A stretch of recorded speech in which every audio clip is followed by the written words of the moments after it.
شہزادے حضور صدر الشریعہ ممتاز الفقہا حضور محدث کبیر علامہ شاہ مفتی ضیاء المصطفیٰ صاحب قبلہ قادری مدظ اللہ العالی، رونق اسٹیج علماء اسلام، علماء اہل سنت، برادران اسلام، حاضرین اجلاس، السلام علیکم ورحمۃ اللہ وبرکاتہ۔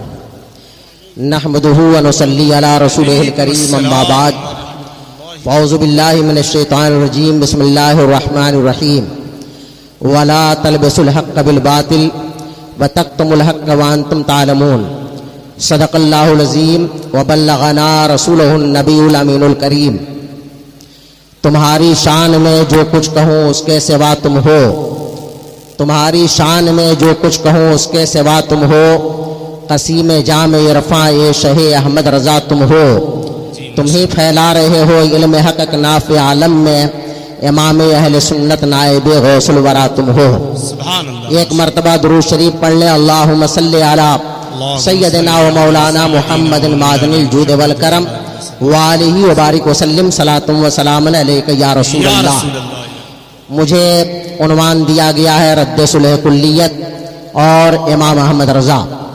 حضرات علماء جانتے ہیں کہ تقریباً 1893 ہجری میں ایک تنظیم کانپور کے مدرسہ فیض عام میں بنائی گئی اور اس میں بہت سے علماء کو دعوت دی گئی۔ اس تنظیم میں اس زمانے میں جو جلسہ ہوا، اعلیٰ حضرت امام اہل سنت فاضل بریلوی کو بھی اس اجلاس کے لیے مدعو کیا گیا۔ سرکار اعلیٰ حضرت بھی شریک ہوئے اور اس میں دیگر علماء کے ساتھ ساتھ حضرت علامہ احمد حسن کانپوری صاحب، حضرت مولانا محمد حسین الہ آبادی صاحب، ماررہ شریف، بدایوں شریف کے اکابر بھی اس میں شریک ہوئے۔ اس میں دیگر فرقوں کے لوگ بھی شریک۔ پالیسی کچھ ایسی بتائی گئی تھی کہ جس کے سبب سے ہمارے علماء شریک ہوئے، لیکن اسی جلسے میں ایک رافضی جو کنتور بارہ بنکی کا رہنے والا تھا، جس کا نام غلام حسین کنتوری تھا، اس نے اپنی تقریر میں اپنی بدمذہبی کا اظہار کیا اور اہل سنت کے عقیدے کے برخلاف جو رافضیوں کا عقیدہ ہے کہ نبی اکرم صلی اللہ علیہ وسلم کے بعد سب سے بڑا درجہ اور خلیفہ بلا فصل کا عقیدہ جو ان کا ہے حضرت مولا علی کے بارے میں، اس کا اس نے اظہار کیا۔ اعلیٰ حضرت امام اہل سنت فاضل بریلوی اس جلسے میں موجود تھے۔ آپ نے جلسے کے بانی مولانا محمد علی منگیری، اس وقت تک اس مولانا کے حالات بہت اچھی طرح واضح نہیں تھے۔ اعلیٰ حضرت رضی اللہ تعالیٰ عنہ نے بانی جلسہ کو بتایا کہ آپ نے جو کچھ بتایا تھا جلسے کے سلسلے میں، اس کے برخلاف اس شیعہ رافضی مقرر نے بیان کیا ہے، اس کا رد ہونا چاہیے، اس لیے کہ یہ جلسہ جس موضوع اور جس عنوان پہ بلایا گیا ہے اس کے برخلاف یہاں رافضی نے اپنا عقیدہ بیان کیا ہے۔ یہ وہ پہلا جلسہ تھا جس کے ذریعے سے صلح کلیت کی بنیاد ڈالی جا رہی تھی۔ ہم سب کے پیر و مرشد سیدی سرکار تاج الشریعہ رحمۃ اللہ تعالی علیہ سے جب یہ پوچھا گیا کہ صلح کلیت کیا ہے تو آپ نے فرمایا کہ ندوہ تنظیم کی جب بنا پڑی، جب اس کو قائم کیا گیا، اس وقت سے یہ صلح کلیت کا ماحول قائم ہوا اور لوگوں نے یہ تحریک چلانا شروع کیا کہ کلمے کے نام پر ہمیں متحد ہو جانا چاہیے، کہیں تعلیم کے نام پر متحد ہو جانا چاہیے، اصلاح معاشرہ کے نام پر متحد ہو جانا چاہیے۔ لیکن ہمارے علماء نے دیکھا ہے، اہل علم جانتے ہیں کہ جب جب اس قسم کا اتحاد قائم کیا گیا ہے تو اس اتحاد سے اہل سنت کو نقصان پہنچا ہے، اہل حق کو نقصان پہنچا ہے۔ زمانے سابق میں لوگ مثالیں پیش کرتے ہیں کہ مسلم پرسنل لا بورڈ کی جو میٹنگ 1972 میں بامبے کے اندر ہوئی تھی، لوگ بتاتے ہیں کہ اس میں علامہ ارشد القادری صاحب علیہ رحمہ شریک تھے، علامہ برہان الحق صاحب جبل پوری علیہ رحمہ شریک تھے، اور اس کو دلیل بنا کر کے بعض ایسے لوگ جو اپنے عمل اور کردار کے اعتبار سے ہمیشہ مشکوک رہے ہیں، وہ یہ بتانا چاہتے ہیں کہ دیوبندیوں کے ساتھ جلسہ کرنا جائز ہے، وہابیوں کے ساتھ جلسہ کرنا جائز ہے، شیعوں کے مجلسوں میں جانا جائز ہے۔ ابھی آپ نے دیکھا کہ اس کا اثر کیا ہوا کہ ایک سنی کہلانے والا مولانا، جس کے اوپر بہت سے ہمارے علماء نے فتوے دیے ہیں. ابھی بمبئی میں محرم کے مہینے میں وہ تقریر کر رہا ہے. ہمارے مدرسوں کے بہت سے ذمہ دار علماء وہاں بیٹھے ہوئے تھے, پڑھے لکھے لوگ بیٹھے تھے, جو ہمارے اپنے علماء کی توہین کرتے ہیں, ہمارے بزرگوں کی توہین کرتے ہیں. لیکن وہیں پر ایک شخص حضرت سیدنا امیر معاویہ رضی اللہ تعالیٰ عنہ کی توہین کر رہا ہے, اور سارے کے سارے مولوی خاموش بیٹھے رہے. سوال یہ پیدا ہوتا ہے کہ آپ کہاں بولیں گے؟ اپنے علماء سے لڑنے والے, اپنے مرکز سے لڑنے والے, اپنے مشائخ سے لڑنے والے, اپنے پیران کرام سے لڑنے والے. جب صحابہ کی توہین ہوتی ہے وہاں آپ کی زبان گنگ رہ جاتی ہے. جہاں نبی اکرم صلی اللہ علیہ وسلم کی شان گھٹائی جاتی ہے, جہاں ہمارے بزرگوں کو برا کہا جاتا ہے, وہاں یہ علماء بولتے نہیں ہیں. جو لوگ یہ کہتے ہیں کہ جب تک ہم ایک ساتھ نہیں بیٹھیں گے کیسے ہم پیغام پہنچائیں گے, کیسے ہم دعوت دیں گے, کیسے ہم حق بات بولیں گے, تجربہ یہ بتاتا ہے کہ جہاں جہاں سنیوں, وہابیوں, رافضیوں, خارجیوں کے اتحاد کی بات ہوئی ہے وہاں سنیوں کو فائدہ نہیں پہنچا ہے. میں بتانا چاہتا ہوں کہ مسلم پرسنل لا بورڈ کی میٹنگ میں پہلی مرتبہ علامہ برہان ملت شریک ہوئے, لیکن اپنے سے نہیں شریک ہوئے تھے, بلکہ حضور مفتی اعظم نے جب اجازت دیا تھا اس سے پہلے دیوبندی علماء نے, مسلم پرسنل لا بورڈ کے حامیوں نے بہت سے سنی علماء سے رابطہ کیا. لیکن ہمارے علماء جانتے ہیں کہ دیوبندیوں کے ساتھ اٹھنا بیٹھنا ناجائز ہے. اگر ایک مولانا دیوبندی کے ساتھ اٹھے بیٹھے گا, ہم لوگ یہاں سے تقریریں کرتے ہیں, ہر عالم کہتا ہے کہ دیوبندی غلط ہے, وہاں بھی غلط ہے, لیکن جب ہم ہی میں کا ایک مولانا دیوبندیوں کے ساتھ جلسہ کرے گا عوام کو اس پر کیا اثر پڑے گا؟ وہ کہیں گے کہ یہ مولانا لوگ اپنے فائدے کے لیے ہمیں تو منع کرتے ہیں, خود ان کے ساتھ جلسہ کر لیا کرتے ہیں. میں بتانا یہ چاہتا ہوں کہ آج بھی اتحاد کی بات ہو رہی ہے. کچھ ایسے لوگ اتحاد کی بات کر رہے ہیں جن کو اللہ نے عقل و خرد سے بے بہا بنا دیا ہے. آپ کے باپ کو اگر کوئی برا کہے, آپ بتاؤ اسے آپ دعوت دے کر کے اپنے گھر بلاؤ گے؟ آپ کے دادا کو کوئی برا کہے, کیا آپ اسے اپنے گھر بلاؤ گے؟ آپ کے نانا کو کوئی برا کہے, کیا آپ اسے اپنے گھر بلاؤ گے؟ نہیں, کوئی عقل مند نہیں بلائے گا. ہمیں کوئی برا کہتا ہے, ہم اسے سلام نہیں کرتے ہیں, اس سے رشتہ ناتا ختم کر دیتے ہیں, اپنے جلسے میں نہیں بلاتے ہیں, اپنے پروگرام میں نہیں بلاتے ہیں. یہ کیسے لوگ ہیں جو اتحاد کی باتیں کر رہے ہیں؟ جو شخص مفتی اعظم کی توہین کرتا ہو, جو شخص مفسر اعظم حضرت جیلانی میاں علیہ رحمہ کی توہین کرتا ہو, جو شخص پسے پردہ اعلیٰ حضرت کے مسلک کی توہین کرتا ہو, جو اعلیٰ حضرت کے اوپر کلام کرتا ہو, بتائیے ایسے شخص کو بلایا جا رہا ہے؟ یہ وہ شخص ہے کہ جو ہمیشہ فتنہ پیدا کرتا ہے. ایسے شخص کو بلایا جا رہا ہے کہ اسی کے سلسلے کا ایک مولانا جو بھاگلپور کا رہنے والا ہے, مولانا قمر احمد اشرفی, کہتا ہے کہ یہ شخص خانوادہ اشرفیہ میں جب بھی فتنہ پیدا ہوا ہے تو اس فتنے کی جڑ میں یہ شخص رہا ہے. میں کہنا چاہتا ہوں کہ جو شخص 50 سال سے اپنے خاندان میں فتنے پیدا کر رہا ہے اسے بریلی میں بلا کر کے کون سے اتحاد کی بات کہی جا رہی ہے؟ میں بتانا چاہتا ہوں کہ خانوادوں کے نام پر ہم گمراہ ہونے والے نہیں ہیں, اس لیے کہ خاندان تو بہت سے ہیں, مجاور بہت سے ہیں, شہزادے بہت سے ہیں, بیٹے بہت سے ہیں. ہم نااہل بیٹوں کی بات نہیں کرتے, اور یہ اپنی طرف سے ہم نہیں کہہ رہے ہیں. لوگ کہہ دیں گے یہ مولانا گستاخ ہے, یہ بڑے بڑے لوگوں کی گستاخی کرتا ہے. میں کہتا ہوں کہ جو مولانا صحابہ کی توہین کرتا ہو, ہم ڈنکے کی چوٹ پر ایسے مولانا کی توہین کرتے ہیں اور اس کی توہین کرنا فرض سمجھتے ہیں. ہمارا مسلک ہی یہ ہے کہ وہ شخص جو ہمارے بزرگوں کی توہین کرے, اعلیٰ حضرت کی توہین کرے, مفتی اعظم کی توہین کرے, ہم اسے اپنا نہیں سمجھتے ہیں. بتاؤ, جن کو اتحاد کا اتنا بخار اور ایسا ہیضہ سوار ہوا ہے, آخر انہیں کیوں نہیں پتا چلتا ہے کہ اذان ثانی کے مسئلے پر بدایوں کے ان علماء سے جن کا اعلیٰ حضرت اتنا احترام فرماتے تھے کہ کچھ پوچھنا نہیں, لیکن اعلیٰ حضرت سے اذان ثانی کے مسئلے پر اختلاف ہوا.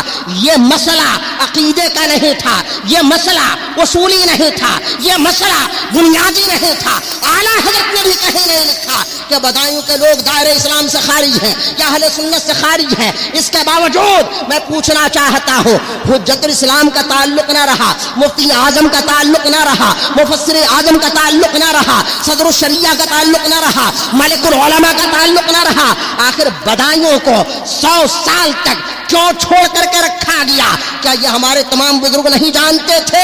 ارے فتاوی رضویہ میں اور دیگر تمام فتوے کی کتابوں میں ایک مسئلہ نہیں بلکہ ہزاروں مرتبہ فرعی مسائل پر علماء نے کہیں حرام کا فتویٰ دیا ہے، کہیں ناجائز کا فتویٰ دیا ہے، کہیں کسی کو فاسق کہا ہے، کہیں کسی کو فاجر کہا ہے۔ میں کہنا چاہتا ہوں آنے والا جتنا بڑا گستاخ ہے بلانے والا بھی اس سے کم مجرم نہیں ہے۔ وہ کیسا بیٹا ہے، وہ کیسا بھتیجا ہے، وہ کیسا پوتا ہے کہ جو اپنے باپ کے گستاخ کو بلا رہا ہے، اپنے دادا کے گستاخ کو بلا رہا ہے۔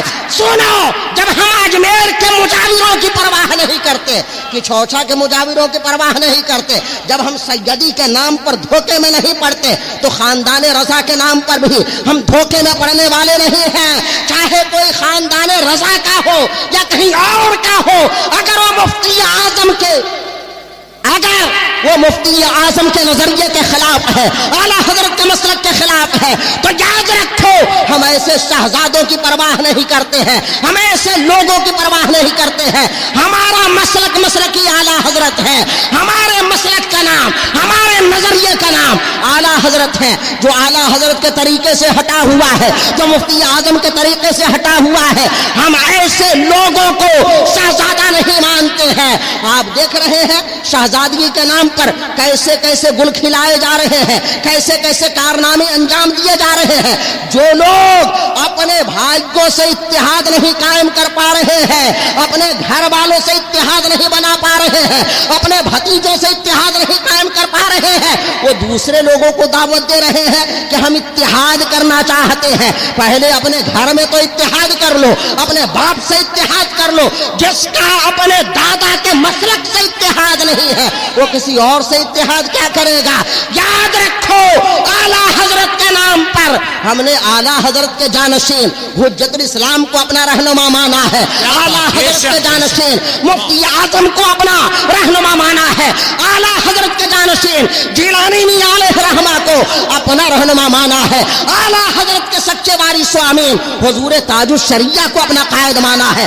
خانوادے کے نام پر یہ نہیں ہے کہ بریلی شریف میں جو مل جائے ہم اس کو اپنا امام بنا لیں۔ کسی شریف میں اگر بات رکھی ہوتی تو یاد رکھو اجمیر کے تمام مجاور ہمارے رہنما ہوتے، لیکن اجمیر کے مجاوروں نے جب اعلیٰ حضرت کی شان میں توہین کی تو آپ نے دیکھا کہ منبر و محراب سے، درسگاہوں سے، خانقاہوں سے سادات کرام نے، علماء نے، مفتیان ذوی الاحترام نے ان مجاوروں کو ان کی حیثیت بتا دیا۔ اور ایک بات یہ بھی بتا دوں کہ آج کل خاندان کے نام پر کہ ہم فلاں کے بیٹے ہیں، ہم فلاں کے بیٹے ہیں، یاد رکھو کس کا کون بیٹا ہے اور کون بیٹی ہے اس سے کچھ فرق نہیں پڑتا ہے۔ اسلام میں پہلے عقیدہ ہے، صحیح سید وہ ہے جس کا عقیدہ صحیح ہو، ورنہ جتنے وہ بڑے ہیں وہ سب اپنے آپ کو سید کہتے ہیں۔ ارشد مدنی اپنے آپ کو سید کہتا ہے، محمود مدنی اپنے آپ کو سید کہتا ہے، الو میاں ندوی اپنے آپ کو سید کہتا ہے، لیکن کیا تم انہیں سید مانتے ہو؟ سید نہیں، ہم انہیں مسلمان نہیں مانتے ہیں، ان ظالموں کو ہم کافر و مرتد مانتے ہیں۔ جو نبی کا گستاخ ہو، صحابہ کا گستاخ ہو، وہ ہمارا بھائی نہیں ہو سکتا ہے، ہم اس کے ساتھ نہیں بیٹھ سکتے ہیں۔ ارے جب ایک کانگریسی مسلم لیڈر بھاجپا کی میٹنگ میں نہیں جا سکتا تو یہ ملا کتنے احمق گھامڑ ہیں کہ یہ وہابیوں کے جلسے میں جا رہے ہیں، شیعوں کے جلسے میں جا رہے ہیں۔ ایک جاہل اناڑی آدمی اپنی بیٹی کی شادی کرتا ہے، آپ جاتے ہیں پوچھتے ہیں کہ آپ کے بھائی کہاں ہے؟ کہا کہ نہیں بھیا سے ہمارے تعلقات نہیں ہے۔ کیا بات ہے؟ اس نے ہماری بیٹی کو برا کہا، ہماری بیوی کو گالی دیا۔ تمہاری بیٹی کو برا کہے تم دعوت میں نہیں بلاتے ہو، تمہاری بیوی کو برا کہے تم دعوت میں نہیں بلاتے ہو۔ تمہاری بیٹی ہے، لیکن یاد رکھو حضور مفسر اعظم کسی کے بیٹے ہونے کی وجہ سے نہیں بلکہ اسلام کے علم بردار ہونے کی وجہ سے، عاشقان مصطفیٰ کے جانثار ہونے کے اعتبار سے، امام و رہنما ہونے کے اعتبار سے دنیا کے تمام سنی مسلمانوں کے رہنما اور قائد ہیں۔ جو انہیں کافر کہے جو مفتی اعظم کی توہین کرے. لوگ کہتے ہیں شبیہ ہونے کے لیے خاندان میں ہونا چاہیے، وہ تو سیدوں کی توہین کر رہے ہیں. نادان اتنے بے وقوف ہیں، اتنے بے وقوف ہیں کہ بات وہ کہتے ہیں کہ اپنی جڑ کھود ڈالتے ہیں. وہ دنیا کے ہزاروں سیدوں کی توہین کر رہے ہیں. اگر باپ کی طرح بیٹا ہی ہوتا ہے اور بیٹے کے علاوہ کوئی نہیں ہو سکتا تو میں کہتا ہوں کہ رسول پاک صلی اللہ علیہ وسلم کی کیا شان ہے. نہ ان کے چہرے کا جواب ہے، نہ ان کے جلوے کا جواب ہے، نہ ان کی شکل کا جواب ہے، نہ کردار کا جواب ہے، نہ صورت کا جواب ہے. حضور کیسے تھے آپ نے بارہا سنا کہ چاند کی چاندنی حضور کے قدموں کی بدولت ہے، تو چہرہ کیسا ہوگا. اب وہ سید جن کا رنگ بالکل سفید نہیں ہے، بتاؤ کیا ان کو سید مانو گے؟ ایسے تمام ظالم بے وقوف لوگ، خواہ وہ سید ہو یا غیر سید ہو، ان سیدوں کی توہین کر رہے ہیں اور کہہ رہے ہیں کہ تمہاری ماؤں نے خطا کیا ہے. یاد رکھو جو کسی اللہ والے کی توہین کرتا ہے تو گالی پلٹ کے اسی کے یہاں چلی جاتی ہے. پھر میں کہنا چاہتا ہوں کہ آنے والا جتنا ظالم ہے اس سے کم مجرم بلانے والا بھی نہیں ہے، اس سے کم خاطی بلانے والا بھی نہیں ہے. یاد رکھو بریلی ہماری آنکھوں کا سرما ہے، بریلی کے نام پر ہم جان نثار کرتے ہیں.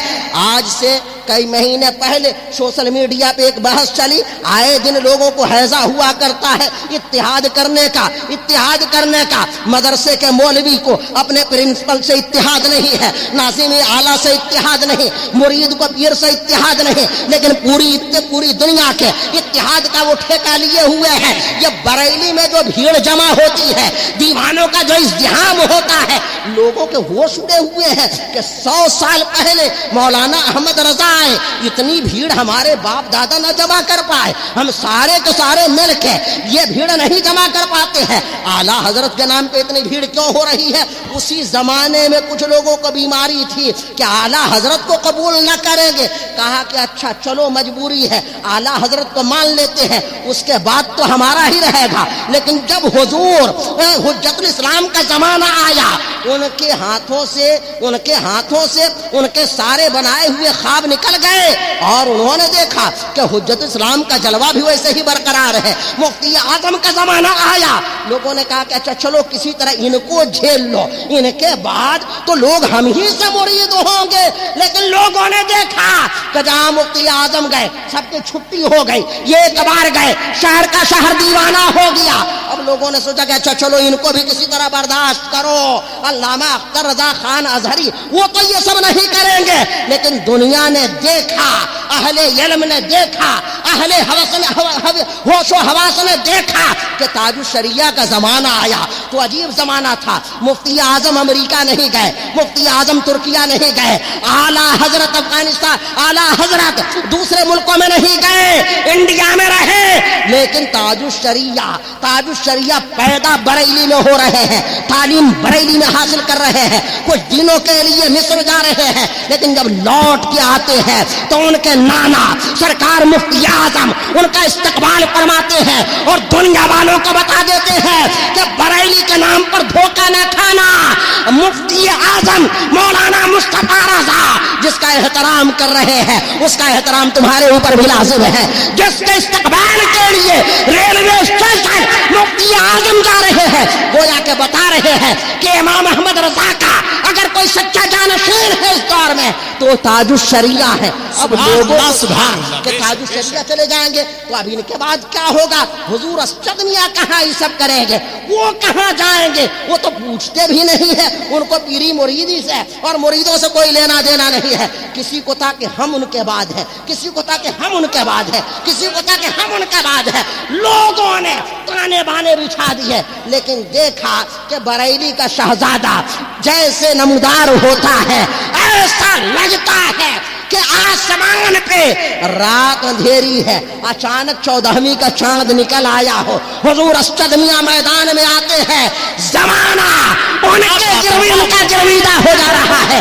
جدھر جا رہے ہیں ہر چھوٹا بڑا ان کے پیچھے دوڑ رہا ہے. ابھی پچھلے سال جب کٹیہار کے علاقے میں گئے، ایک 12-13 سال کا بچہ تقریباً 12 کلومیٹر پیدل دوڑتا رہا گاڑی کے پیچھے اور کہتا رہا کریا کریا تاج الشریعہ، کریا کریا تاج الشریعہ. اس سے پوچھا گیا بیٹے تم کہاں سے آ رہے ہو؟ کہا کہ اتنے کوس سے آ رہا ہوں. کہا کہ جانتے ہو یہ کون آئے ہیں؟ کہا کہ نہیں یہ تو نہیں جانتا ہو، لیکن یہ جانتا ہو کہ یہ میرے پیر صاحب کے بیٹے آئے ہوئے ہیں، میرے پیر صاحب کے بیٹے آئے ہیں. میں کہنا چاہتا ہوں 80 سال کی عمر میں اگر کسی کا دماغ خراب ہو جائے تو اسے علاج کی ضرورت ہے، دماغین کھانے کی ضرورت ہے، ورزش کی ضرورت ہے. اور یہ نہ فائدہ کرے تو کہیں جا کے کسی سیور میں وہ یوگا کر سکتے ہیں، لیکن وہ حضور اسجد میاں کے اوپر طنز کرے. سنی مسلمانوں کو یہ برداشت نہیں ہے. اسجد میاں اس وقت اسجد میاں نہیں ہے، قائد ملت ہے، قائد اہل سنت ہے، قاضی القضات ہے، جانشین اعلیٰ حضرت ہے، جانشین مفتی اعظم ہے. میں یہ کہنا چاہتا ہوں بہت سے بے وقوف قسم کا مرید کہتے ہیں اسجد بھیا، اسجد بھیا. کوئی کہتا ہے چاچا، کوئی کہتا ہے دادا. ارے پیر کو، امام کو، مخدوم زادے کو بھیا چاچا دادا نہیں کہا جاتا ہے. مخدوم جانشین ہے. پردھان منتری صرف پردھان منتری ہوتا ہے، راشٹرپتی صرف راشٹرپتی ہوتا ہے. آج کے دور میں اگر صلح کلیت کا مقابلہ کرنا ہے تو حضور قائد ملت کا دامن تھام لو. جو ان کے ساتھ ہوگا ہم سمجھتے ہیں کہ والا حضرت کے ساتھ ہے، جو ان سے الگ ہوگا ہم سمجھتے ہیں کہ اس کا تار کہیں نہ کہیں یا تو شیعوں سے مل رہا ہے یا وہابیوں سے ٹکرا رہا ہے. جب ہی یہ بلب پرانے زمانے والا لال والا بلب کبھی جل رہا ہے، کبھی بجھ رہا ہے، کبھی جل رہا ہے، کبھی بجھ رہا ہے، ایسے بلب کو اتار کے پھینک دو. اب یہ نیا زمانہ ہے، یہ نئی روشنی ہے، یہ نئے طریقے ہیں. اللہ تعالی ہم سب کو مسلک اعلیٰ حضرت پر سختی کے ساتھ قائم رکھے. آمین یا رب العالمین. السلام علیکم ورحمۃ اللہ وبرکاتہ.